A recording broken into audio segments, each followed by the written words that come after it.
I'm the nearest participant from Singapore, away from Singapore. Okay? I can just walk across the causeway, 30 minutes I reach it. So actually I drive in. Okay? And today I'm going to talk about educational robotics for Makerspace. Anybody have not involved in educational robotics in Makerspace or have not heard about educational robotics? Okay, one, two. Okay. Now, before I go further into the educational robotics, probably some of the countries already have this in very actively. I can say in Singapore, maybe in Malaysia, already very actively involved in educational robotics. But today I'm going to share with you what we have done so far over the past 8 years, specifically on educational robotics in Makerhub. Okay, and share with you how we actually use this model to sustain our Makerspace. And I would like to share with you that this is probably a very good example, or maybe a tool that you can do it in your Makerspace, so that you can very immediately have a sustaining model for your Makerspace. I'm 50, married, 3 kids. My background is mechanical engineering. Okay, 26 years working experience in multinational. I have exposed to various manufacturing process, worked in Sony, National Semiconductor, Hewlett Packard, Jepson, and involved in semiconductor, involved in plastic injection molding, metal stamping, packaging.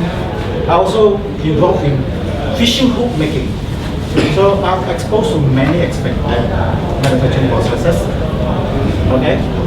Now I have founded Micromac Precision Technologies in Makerspace over here.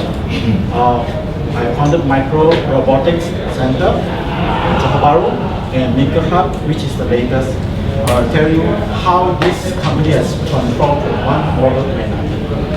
Okay. Now, currently I'm specialized in engineering consultancy, educational robotic 3D printing, contents and events directing. Now, every one of us here, yes, we are makers, and we also would like to set up our own dream makerspace. And from this picture, you can see so many tools, for example, that you need to equip up your makerspace. And that transforms into actually you need to sustain because rental, probably equipment, leasing, and operating costs, utility, and everything. So before we go into the Makerspace setup, have you ever considered all these costs? To be frank, before I actually come into the Makerhub, I was on the high end of the this precision engineering. I own a machine shop. Okay, CNC machine, milling machine, turning machine, sewing machine, and essentially a full professional machine shop. Okay, tool and die machines, wire cut, all this thing we have. And from that level, actually, I came down all the way to education and transformed education into a makerspace.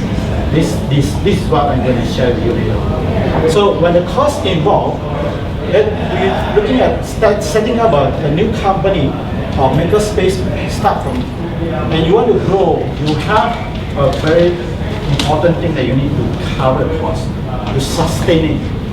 Okay? Now, when I have my own machine shop, I know every month I will spend about 30,000 ringgit, okay? Just to maintain the salary, the leasing cost, the rental, utilities. So if I want to run a factory, workshop without a major project or sustaining, then I will run at loss. Same also, if let's say you run a makerspace, definitely you'll face with a lot of losses. Okay, so now, in order to grow, you have to first consider your ultimate objective. Your makerspace, is it for profit or for non-profit? If you are talking about for profit, I'm not sure here how many of you have a Makerspace for non-profit. Can you raise up your hand? Non-profit. Okay, non-profit. Now, I will just focus on the profit, for profit, because without profit, your Makerspace will not be able to sustain.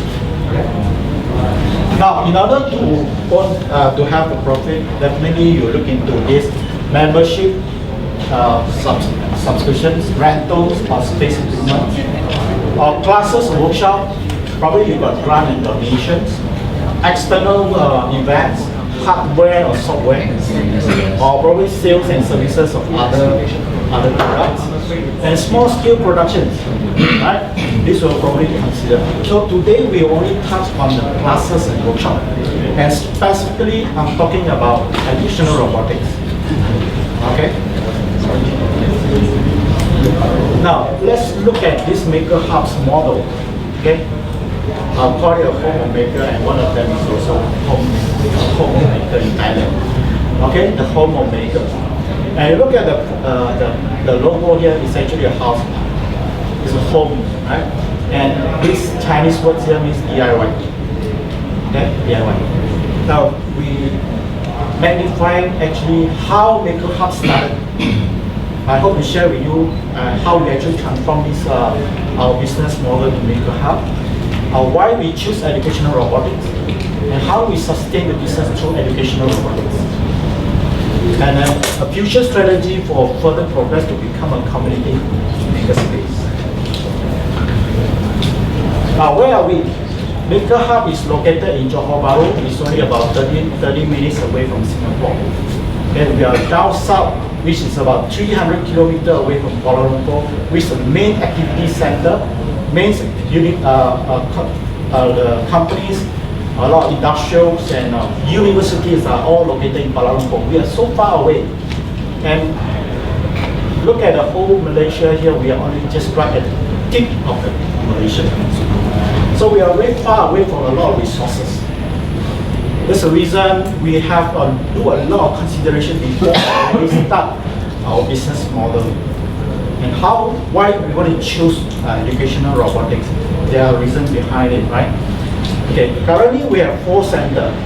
Okay, 4 centers, which is our own, or we have a partner associate here down here in Johor Bahru, east and the west, and maybe on the northern part. Okay. Now,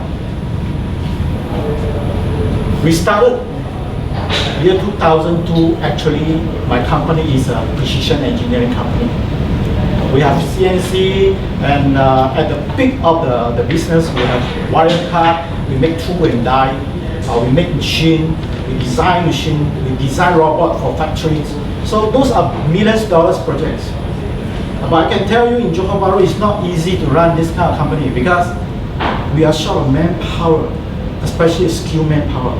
Because exchange rates in Singapore dollar is higher, and skilled workers can't go over the crossway to Singapore to work. So it's very difficult for us to sustain the business, and not easy to get projects, especially in Johor Bahru, which is not traditionally manufacturing. Okay? And after about 10 years, we decided to diversify the business. Okay. From the high end, probably a Makerspace, if you were to compare this Makerspace, the cost of setting up probably is a bit much lesser. Okay. And for us to start this, is a very high cost. Each CNC machine may cost you $500,000. Now, in 2002, we started Micromac Precision, and we diversified after about 6 years to look into how we can diversify the business. And actually, we set up the Micro Robotic Learning Center in year 2000. And that's a stand-alone, our own center in the private property that we set up just mainly for robotic education room. Okay? That is called Micro Robotic Learning Center. And after 7 years, we decided to transform the Micro Robotic Learning Center all into a Makerspace. Okay. Okay. This is how we actually transform.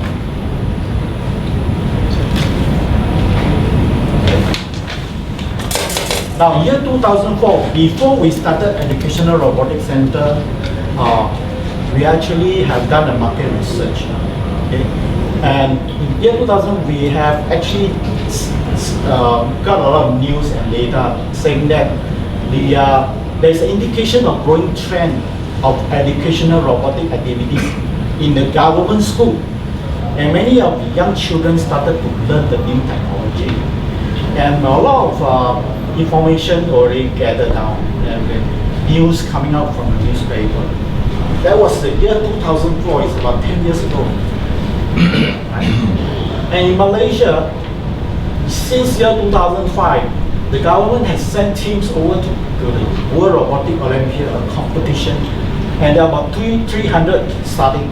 And up to year 2008, there are about 3,200. And in fact, it's growing over the years, year 2015. Okay? And this information shows us that actually this educational robotic education is actually growing. It's actually drawing a lot of attention from the academics, from the government, and also in the general public. Okay? So since year 2005, we start to see Southeast Asian countries like China, Taiwan, Japan, Thailand, Indonesia. A lot of them are involved in nurturing the young for the new school, mainly for STEM, that's STEM education. Okay. Now, the robotic learning community is growing very rapidly. Now every year we have World Robotic Olympia. Okay, this one is year 2004. The finals is in Russia. This one final in 2015 will be in Thailand. And there are a lot of activity in Malaysia. This is the robot that we are talking about. Mainly they are using Lego educational robots. So the question is, many of us they know about educational robotics, or maybe you do not know about educational robotics. So you ask the question why we use robot. And maybe it may not be related to your makerspace. Maybe you're talking about a fab lab, you want to do prototyping or design certain new innovative product. Probably you have not heard about this, but today I'm going to tell you this robotic is very, very interesting. That you can actually make it as a business model for your sustaining your business. Now you can look at the children's eyes. When they look at the robot, they find it very exciting. The eye will look at it, and when the robot moves, they will feel very excited. Just like small pets, a small animal, they like to hug it. Agree? Agree. Even the adult also, right? Okay. Now, we use robot because when you take academic, we add in the robotic, it becomes fun. There is a lot of fun when you come to robotic, right? Now, so robotic is about combining education and robot, it becomes fun. It's fun. So when we create fun in making things, when you find something you want to make, but it's very boring, do you think it's fun? No more fun, right? So when you find it making things is fun, then you tend to go and continue to do it. So children will engage very deeply into making things when it is fun. So it will generate interest in continuous learning. So in fact, this is also the concept of Lego. Over the years, we have been using Lego educational robots in our center. So Lego education's philosophy is learning by making. And right from 2000, already the word making is there. So we are starting to realize that actually what we are doing is making. Right? Right from year 2000, the concept is already there. Learning by making. So even the adult is also learning by making, not only the children. Right? So when we introduce this learning by making concept into the center, it basically is actually a makerspace. That's why we want to transform our educational robot into a makerspace. Okay? Now, educational robot is one of the best tools in engineering and excitement in learning, especially science, technology, engineering, and mathematics. Now, let's look into what is robotics. Now, during the initial phase of educational robotics, how to understand when you got the robot in your hand, okay, what can you transform it into? How are you going to transform it into education? How are you going to transform it into excitement that the children will continue to learn? Okay.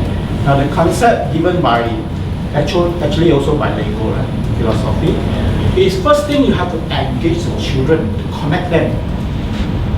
You connect the children, relate them to their previous experience. Okay. How many of you can show me with your hand how the scissors look like? Put up your hand. Okay? Okay. Some use like this, some of you like this. There's so many patterns. Okay, how a seesaw look like? Some like that. Right? So every one of us, we will connect to our experience in different ways. Right? So children the same thing, even adults. So when we connect, after we connect, we want to construct. So the 4C, the first C is to continue, second one is to construct. It's actually to make it. To make it. Don't tell me you're going to ask the children to go and saw and use some machine to do it. So you got ready Lego's product. So actually you can fix it up with a plug and you can do it very fast. So this is transformed into making it. So when they make it, they use a Lego product to do it and it becomes a scissors. Right?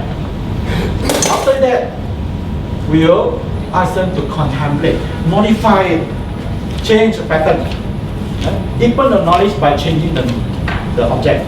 We will put it with, okay, your scissors, you don't have a spring, can you put a rubber band on? Okay, then we put a rubber band on. It becomes a transformation of ideas. Right? This is innovation. So from young, when we start to teach the children continuously using this method, connect, construct, contemplate, and then continue. There's a natural urge to want to know more. So they continue. They use the previous knowledge to continue to transform into new ideas and continue. We can have a robot that look like a bird, look like a human, look like a special tools. It's so many different things that you can build because they already have the skill inside them. Okay? This is called STEM. Okay? So is it about robot? It's not about robot. Okay? It's about the skill learning process. So when you talk about educational robots, that's only the words you can tell. But can you give me a words that transform an idea that continues learning? Do we have a words to talk about that? Okay? Connect, construct, contemplate, continue. So, are we talking about robot, building the robot that look like a man? No, it's not. Okay? When you have a continuous learning, the children build in their mind, they continues to upgrade their knowledge, and this is hard. When you become the engineer, age of 6, you already exposed into the thinking process. You probably build this based on this. Okay? Why? It's actually the concept look like the same, right? What you actually learn from here is transformed probably in your future. Okay? So we are actually educating the young to be innovative, to use the skill that we actually taught during the educational robotic classes. Okay? Now, what about? So it's all about educational. This is all about educational robotic. They build, but it's not about the robot. Not about the robot. Now, we understand this now. Lego take many years to understand it. Like I tell you. Okay? Educational robotics is not about learning robot. Using robot as a tool to inspire children learning is not robotic. How many of you have actually studied robotic or mechatronic here? Okay.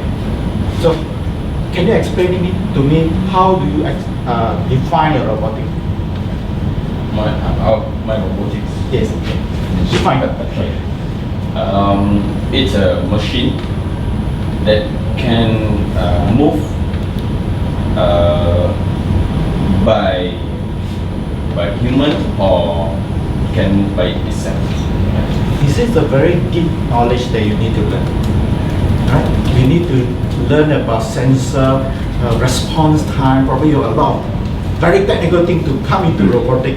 We need electronic, mechanical, and software in order to learn about robotic. So can we apply these terms in robotic into a young age like 6 years old?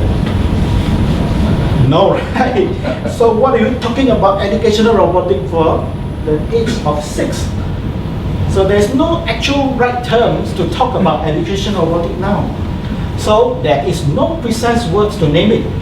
So since 2000, when Lego Mindstorm, when Lego Education started to launch Lego Mindstorm, until year 2014, they still don't have the right words. So everybody talking about educational robotics. Let me tell you what's happening now. Finally, Lego officially in their new product in year 2004. Some call it a robot, we call it motivator. Okay? So we call it a motivator. The person, actually the Makerspace owner can anytime run an educational robotics.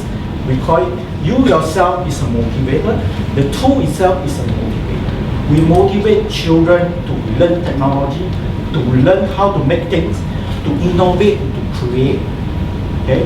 It is just a tool. Okay? So this is how we sustain our Makerhub over the past few years. By telling the parents, by telling the community that we want to project the value through educational robotics. So when you want to start the educational robotics in your Makerspace, okay, what you have to do, don't just project the fun of making robots, but bring out the value that you can actually use the tool to educate their children to have this value, to be more observant, imagination, communicate, creative thinking, talking about sharing, patience, confidence, and probably independent and taking challenge and problem-solving skill. So the parents, probably in your community or localized areas, they will understand, they will bring their children and they will pay a certain fees to enroll their children into a Makerspace to have that extra class. Okay, this is the value you can bring to the Makerspace. I hope you understand what I'm trying to say. And anybody who don't understand what I'm trying to say. So this is, over the past 7 years, we have been telling the parents, okay, every of our center we have at least 40 students enrolled. So we also have trainers go to school.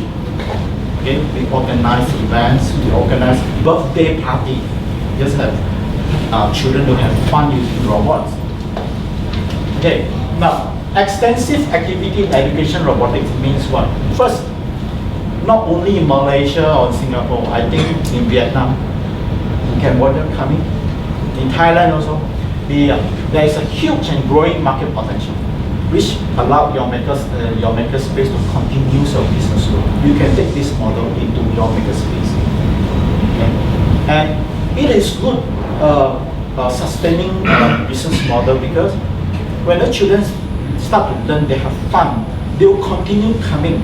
I can tell you one phenomena that I have viewed. When the children finish the class, they learn something, they have so much excitement having in the class.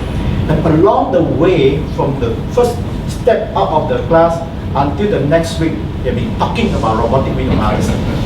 Non-stop. Next week, I want to go again. So you have a very high repetitive income, good sustaining income for the Makerspace. And customizable. It's easy to customize into other activities. Okay, you can have party, you can have other events to bring the parents and the children together into a Makerspace, and you have the activities separately. So the parent would like to go together with their children. then we get 2 hours of children learning, the parent will do something else. Right? This is also two birds with one stone. Now this is what you can do to add to your makerspace. First, you can have your in-house robotic classes. Okay? Then you can conduct workshop during the weekends or holiday. Especially holidays is our peak time that we enroll a lot of students for short-term robotic camp. Okay?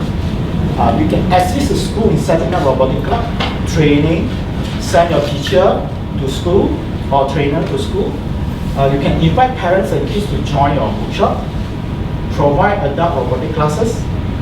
In fact, not only the children, even the adult, the parent come, they're also interested to join in. So the adult parents also can actually take part in the robotic classes. And create fun project for birthday party or other activities. We also have competition every year. We organize competition, and that is also another source of revenue we can have. Collect fees for competition. Okay, there are plenty of examples now in the internet. You can download those sample competition and you organize those activities. And roadshow for commercial marketing events like housing developers. There are a lot of marketing activities in shopping centers, housing developers, or any commercial activity. They want to attract a crowd. So they ask you, can you bring a few robots come over to my marketing office and start to do some activity so that the parents will bring the children in and they will start to do their marketing jobs. Right? So these are some of the samples that we are doing currently. Okay? You find a suitable educational robot. There are so many. In fact, what we started is using Lego. After Lego, there are so many educational robots. It's already started to sell in the market. You have some from Korea, like Na or Polo, iRobot, those are from Korea. And they are also coming a lot out from China. Okay, so do a costing whether you want to have the hardware sales, selling the product and the plus fees at the same time, or you only want to own all the robots yourself and just collect the fees only. Okay, you have both ways. Now, other than educational robotic, now when we want to transform not just about robotic or educational robotic, so we know the Makerspace actually involves more than that. We want to add in more equipment. So when we want to add in more equipment, we know the potential and the large technology advancement now in the market is about 3D printer. Yeah? Now, when we want to start this, we know we have 4 centers. If I were to buy two 3D printer, 3 for each center, I will spend a lot of money to break a hole here in my pocket. So what we do is actually we design the 3D printer under the brand name Formmaker, and we design solely based on the wrap rack. Okay, based on the wrap rack, we design the outer casing all 3D printed by ourselves. So we have the first mother that actually all metal, and then we design every casing is using 3D printed parts. And from there we start to duplicate our own 3D printer. So now we have 10 3D printer and we sold almost 10 outside. We're just about out of time. So is it possible for me to get the audience to maybe ask 1 or 2 questions as we set up for the next talk? Sure. Okay, so audience, we're going to set up for the next talk. But if you have any questions for Raymond, make sure you can just feel free to ask them straight away.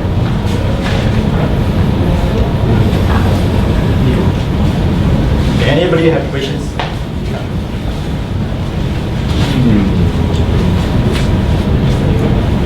Anybody have a quick one?